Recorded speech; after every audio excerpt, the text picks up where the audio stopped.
Hello everybody, I'm Roadblock, and this is another Raid Shadow Legends video. We are back on the Ninja account. I wanted to give you guys a quick update. I feel like I haven't done one in a couple of days, let you know where we're at, what the plans are, what's going on. Nothing too much has changed. I've basically just been doing daily stuff while also making sure I get my missions done because I don't know if that was in a video, but we fell behind on some missions the other day. So we're back on track now, mission-wise, and I've just been trying to get as much done mission-related and challenges. I've got a big update on challenges I'm excited to share with you guys. But yeah, things are going very well. I guess I could just should I just jump into the milestone? I'm trying to think of like what else I wanted to cover first. Well, let's talk about missions since we were talking about that. I did get those missions done, and I got caught up to the arena mission, right? And you can see I'm already over halfway done there, so making a lot of progress here. And then once that's done, I'm pretty much on pace to hit Spirit Keep, Force Keep, and then Void Keep will be next week, a week from today. So we're kind of on pace. Now, when does Spirit Keep reset? Because that may mean I want to really push Arena today. I always click there. My brain always, because Spirit Keeps are on this side of the dungeon map, it always puts me there. Yeah, so Spirit Keep will be on Monday. So we do need to push this arena mission, right? We want to get this done so we can do Spirit Keep on reset.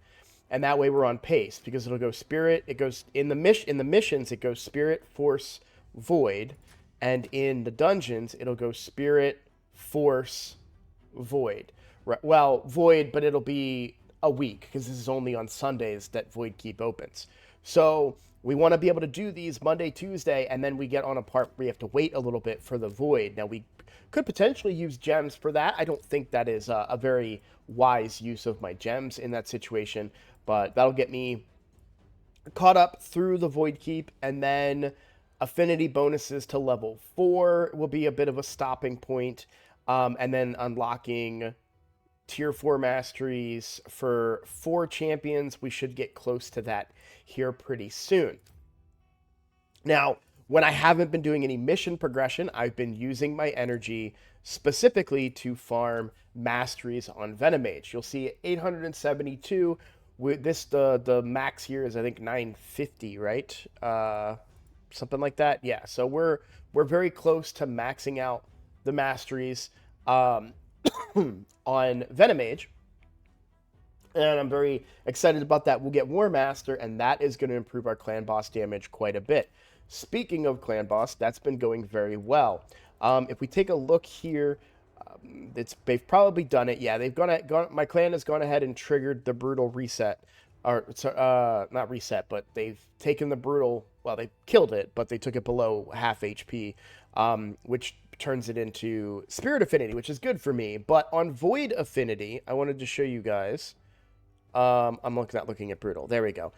Across 2 keys, I did 17 million, so we're looking at around 8 point something million per key, right? That's a big improvement. We're making steady progress. Every day, I feel like I'm getting these tiny little bits of improvement because I'm gaining levels on Venomage, I'm gaining levels back on Tyrell because I 5-starred Tyrell. And so we're just making progress, and I'm very, very happy with that, improving the overall output of the team, very much so. Now, I would like to rebuild Venomage in the near future, preferably in some lifesteal gear, but that remains to be seen if we can make that work. But if we do, I think this team is going to do a lot better with some more survivability and eventually getting Claude in here as well, but that's a little ways away. Right now, this is still the plan. These 4 champions, Claude will be the 5th when we get there.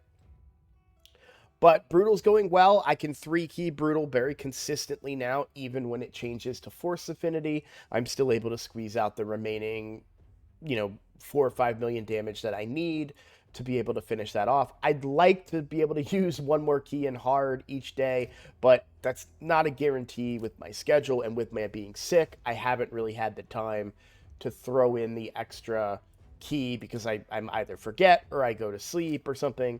No progress in Doom Tower. I just happen to click that out of habit. But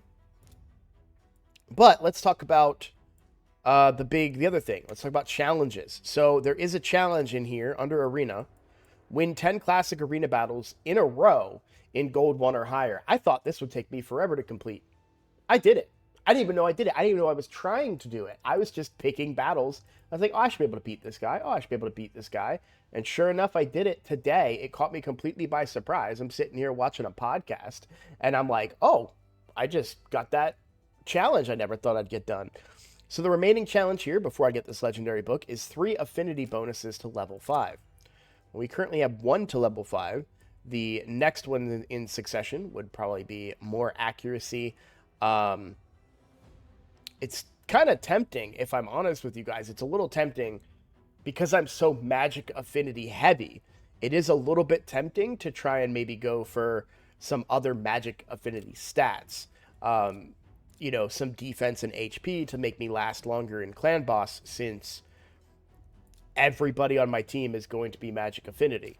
So that it's a little non-traditional. Usually you want to go for your accuracy stats first, but given that I have very few champions that would currently benefit from the increased accuracy, except for Loki, who I think is Spirit. Yeah, so I'll probably do that. What I'll probably do is increase the Spirit accuracy one first for Loki, and then maybe come in and do some defense here. To try and get some more survivability in clan boss. I'm not going to take them to 10 or anything crazy like that. I'd still want to go accuracy first, but that's kind of my thought process, trying to maximize my current roster. It's a little more short-sighted rather than long-term goals, but I do think that will help me out quite a bit. So, okay. So, but yeah, that challenge I thought was really, really cool. I was excited to hit that. We talked about missions. We talked about challenges. What else do we have to talk about? Well, we have some events coming up. So it's been announced. I heard about it today. It has been announced that we're going to have a Void Shard 2X coming up. Now, I think I've pulled a total of 2 Void Shards on this account. I'm not,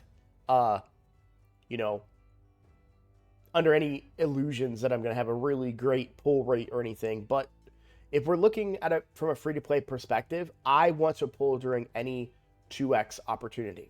Now, there is a lot of argument about, like, well, would you want to save up for guaranteed events? Or, let's see, like Freya coming up is going to be guaranteed. I don't think I have enough shards in my inventory, and I don't think I'll have any by the time that event starts on this free-to-play to get a Freya. So I think it's better for me to spend my voids during a 2x on a brand new account like this and try to get some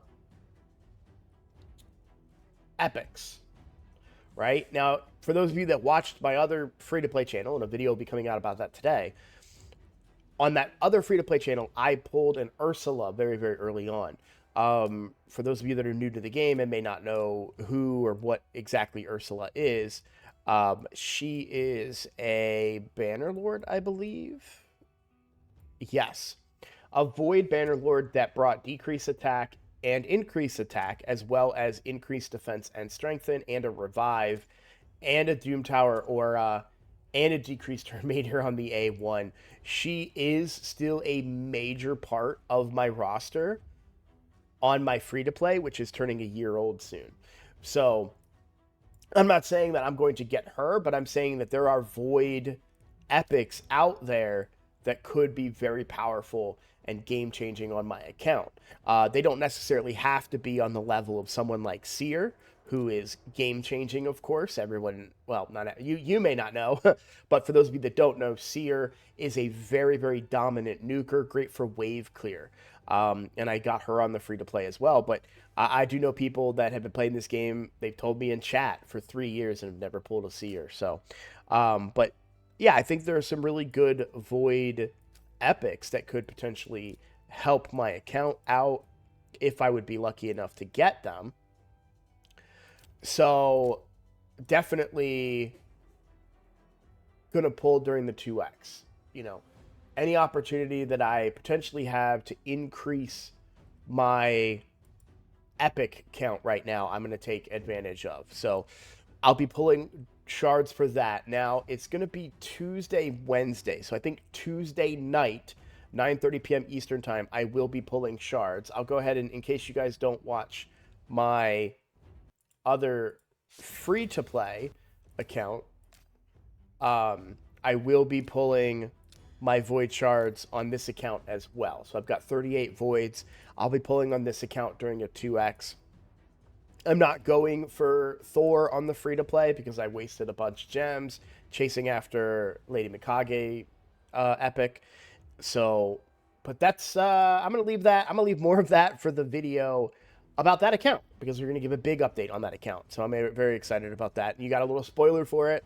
So, but let's talk more about the Ninja Block account and kind of what the plan is. So I know I talk about this all the time, and I'm always changing my mind and everything. I'm just so torn all the time. I think so. One thing that you don't realize is how important the scaling is between 50 and 60. Champions scale up quite a bit. So right now, Hefrak is 1,061 attack. If we go to what he is fully ascended, and granted, I guess this is technically also if he was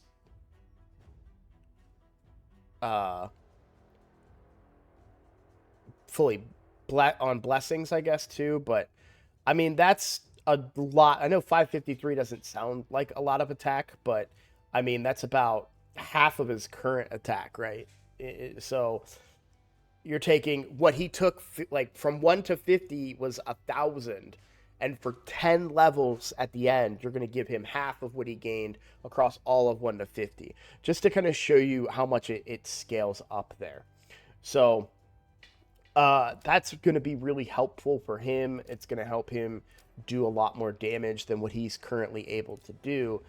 He does need some more crit damage. If I could try and find that on his build, but I don't know that I'm ready to 6-star him just yet, though, because you do have Tayrell, who's going to be bringing a lot to the table, potentially getting accuracy banner. He needs it really, but well, his accuracy is pretty high relative to the rest of my account. But getting him more stats is going to be good for clan boss. This ability hits pretty hard. He's got this decreased attack. Like his aura is going to be good for me in clan boss because I'm actually going to get away from the speed aura, believe it or not. So, and then of course Claude. So I don't know. I think Tayrell is my next 6-star unless I pull something crazy during the upcoming Void 2X. So that's one of the reasons I tend to wait. But so far, my energy, because I'm one champion at a time mentality, that's like how I like to approach the game. So my energy has all been going into Venomage and getting them fully leveled up. They're only 56, as you can see, and fully mastered. When I do my daily, whatever it is, like so for my quest, my daily is win 7 campaign battles. So in that one, that's where I level my Tayrell right now. And of course, he gains levels because he's in all the dungeon teams. So these are the champions that I'm currently leveling. And so I'll do my 7 battles here and gain him some levels there as well. But what I really want to be able to do is a High Katoon team into Loki, into Tayrell, into a solo nuker, any nuker, but Hefrak would make the most sense, right? I suppose if I don't know that I am curious if that team might just work with Ninja and all the crowd control abilities that Loki brings.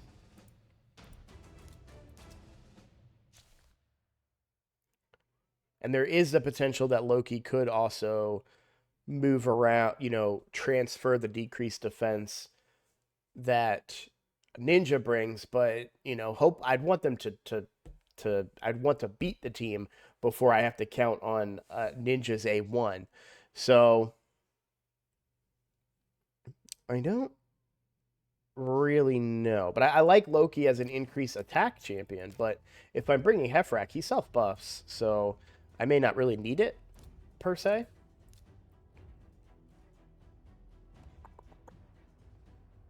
But I think this is going to be really handy. The buff strip, of course, but mostly just stealing their turn meter is going to be really, really good. And then doing the block active skills be pretty handy as well. I really kind of want to try this. I really do. Now, I've been farming some gear, so I may still try it. I might have to do it with Ninja or Kale in the meantime, because Hefrak just doesn't hit hard enough for me right now. I suppose I can make some changes to try and improve that. There's a good chance that if I can find good enough crit damage gloves with crit rate substat, which I don't currently have, as you can see. If I could manage to find some crit damage gloves, they might be able to make the cut. So I may have to farm a little bit more gear. We should have a lot of great opportunities, good tournament events coming up here pretty soon. While with the Thor fusion around the corner, that we might be able to get better gear during that time for my Hefrak to be able to do a bit more damage.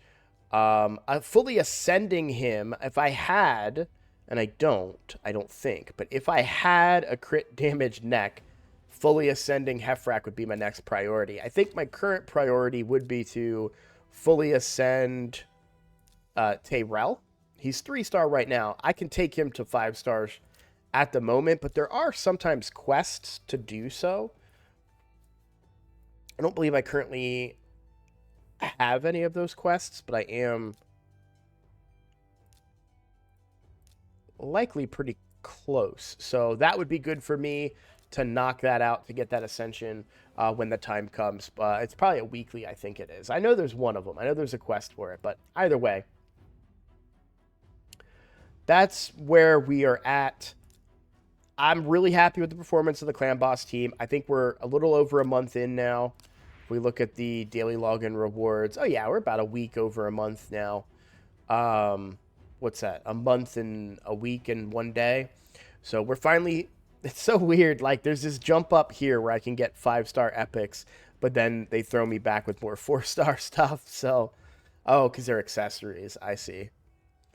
Let's see, Tuesday. So it's a 48-hour event that starts Tuesday. So this would be today's reset, Monday night reset, Tuesday night reset, Wednesday night reset. I'll have one more void shard that I'll be able to pull. And that'll have to be on Wednesday night. So that may happen off camera. I'll probably stream Wednesday night, but there is a chance that if I forget, this one may be off camera, or I'll just forget altogether.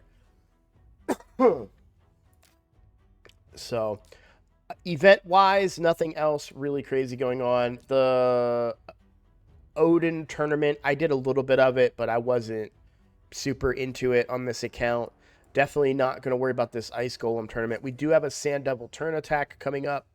This might correspond with, because usually the beginning of the week, they tend to do the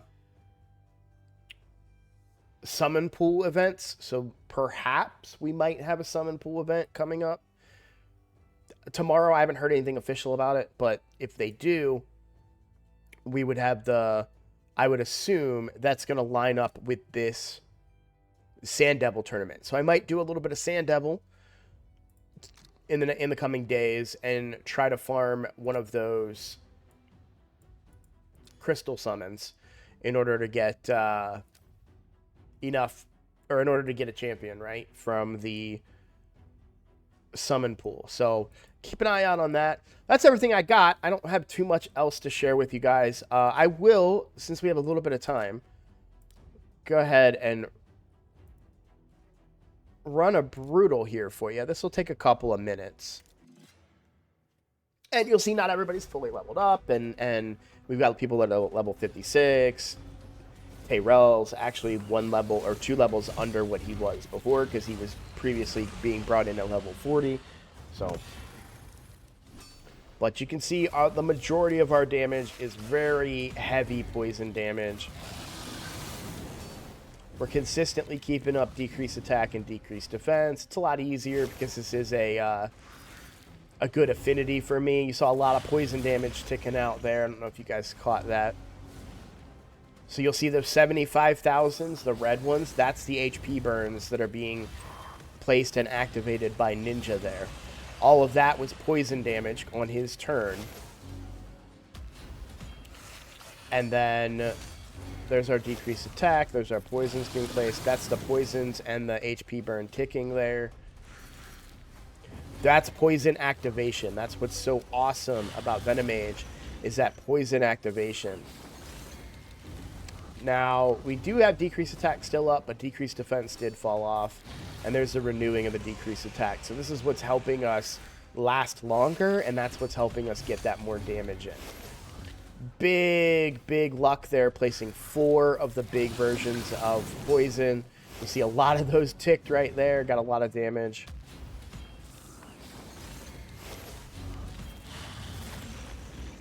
But, alright, so decreased attack is off. We need to try and land it again. And there we go. So having the ability to keep that decreased attack up is what's really allowing this team to keep going into these later rounds. And so now with Tyrell dying, we only have Venomage, who got stunned, so we're going to miss the opportunity to place a decreased attack. And now he hits really hard. A lot, well, not really hard, but harder, right, than he would have. And so this is where, that's where lifesteal gear would help keep them alive longer. So that's the goal.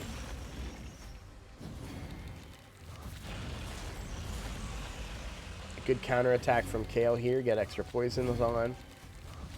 And then Ninja heals up and gets lots of burns. Yeah, really pretty good damage when you consider I'm a month in. I'm still rocking 4-star gear.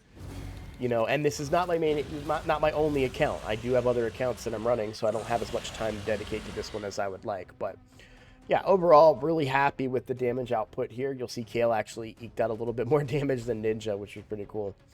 Once we get War Master on Venomage, that's going to improve a lot, and we are so close to getting it. I'm very excited about that. So hopefully I'll have an update for you, give you guys a look at what Clan Boss looks like with War Master on Venomage. And yeah, well, the only other thing I have for you guys, and I'm going to squeeze this in here because this is kind of an important thing, but on Twitch, every September, they do a thing called Subtember. As far as I know, YouTube doesn't have anything. Let me know in the comments if YouTube does. But I decided that, you know, if I'm going to take this month to try and push the memberships on my channel a little bit. So if you haven't already subscribed, first of all, please consider subscribing. That is still the best way to help promote my channel. The more subs I can get, the better. It just helps me. That's what's allowed me to do things like podcasts and do collaborations with other people's channels, because we're all bringing, you know, different viewers to each other, right? So being a subscriber will directly help me and grow my channel in that way. But if you wanted to help out just a little bit more, even if just for 1 month, consider becoming a member. Or if you don't really want to become a member yourself, consider gifting a membership during one of my live streams. I stream live every single night at every weeknight. So Monday through Friday, 9:30 p.m. Eastern time, sometimes on Saturday. Come hang out. Maybe if you don't want to become a member yourself, you can gift a membership. It's just like Twitch. It's $3 is the lowest that I currently have for my membership. It may not seem like a lot. You may think, well, you know, it's just one membership. What does it matter? But it does kind of help. And, you know, the gifting memberships too will help people see, you know, more of my content because they won't see ads when they're watching live stream. And there's different perks and benefits that they can get from those as well. So, you know, if you haven't, you know, I know not everybody does, but if it's something that you could do and you'd like to help the channel, give the channel a little bit more support, I would really appreciate it. Even if just for a month, it's just those little things that can add up, because you never know. Maybe you do a membership or you gift a membership, and someone says, "Oh, I didn't even know they had memberships on YouTube." Well, let me become a member, or let me gift a membership, and then next thing you know, I'm a full-time content creator. So big jump there, right? That's a big leap, but it's true. It is true. So I just want to push that this month. I'll be mentioning memberships a little bit more. Uh, so I'll save those to the end of the video to try and spare you guys, maybe occasionally putting them at the beginning. Anyways, I could talk about this all day. Thank you all for watching. I appreciate every single one of you. I love the comments, love the subscriptions, love everything about being a content creator right now. So please keep that up for me. And I look forward to seeing you all in the next video. Take care, guys.